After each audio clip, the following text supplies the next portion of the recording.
One of my friend ask today कि उसे e commerce start करना है, तो उसके लिए उसे जीएसटी रिक्वायरमेंट की ज़रूरत है या फिर नहीं है। तो मैंने उससे दो चीज़ें पूछी कि क्या तुम अमेज़न पे सेल करना चाहते हो, लाइक अमेज़न, मीशो ऐसे प्लेटफॉर्म पे सेल करना चाहते हो, या फिर केवल तुम अपना वेबसाइट लॉन्च करके सेल करना चाहते हो। तो उसने मेरे को बताया कि उसे अमेज़न पे भी सेल करना है और बाकी सारे वेबसाइट्स पे भी सेल करना है। तो मैंने उससे बोला अगर तुम्हें अमेज़न पे सेल करना है तो अब तो तुम्हें जीएसटी रिक्वायरमेंट चाहिए ही चाहिए।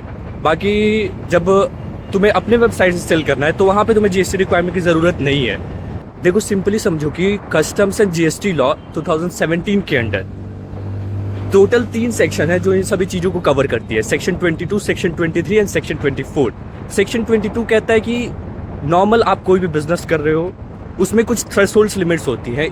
स्पेशल स्टेट के केस में 10 लाख ऐसे केसेस आते हैं, और वही जब नॉर्मल स्टेट्स होते हैं वहाँ पे 40 लाख की। वही 23 कहते हैं कि कुछ ऐसे बिजनेसेस होते हैं जिसमें आपको रिक्वायरमेंट नहीं होती है जीएसटी की।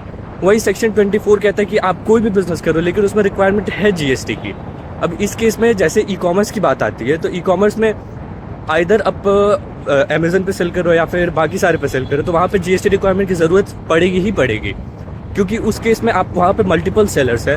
देखो वहाँ पे अगर अमेज़न के साथ सेल कर रहे हो तो वहाँ पे तो आपको चाहिए ही चाहिए, लेकिन अगर आप नॉर्मल अपने वेबसाइट से सेल कर रहे हो तो वहाँ पे आपको जीएसटी की रिक्वायरमेंट तब पड़ेगी जब आप इंटर स्टेट सप्लाई कर रहे होगे। अगर आप इंटर स्टेट सप्लाई कर ही नहीं रहे तो वहाँ पे आपको जीएसटी की रिक्वायरमेंट है ही नहीं।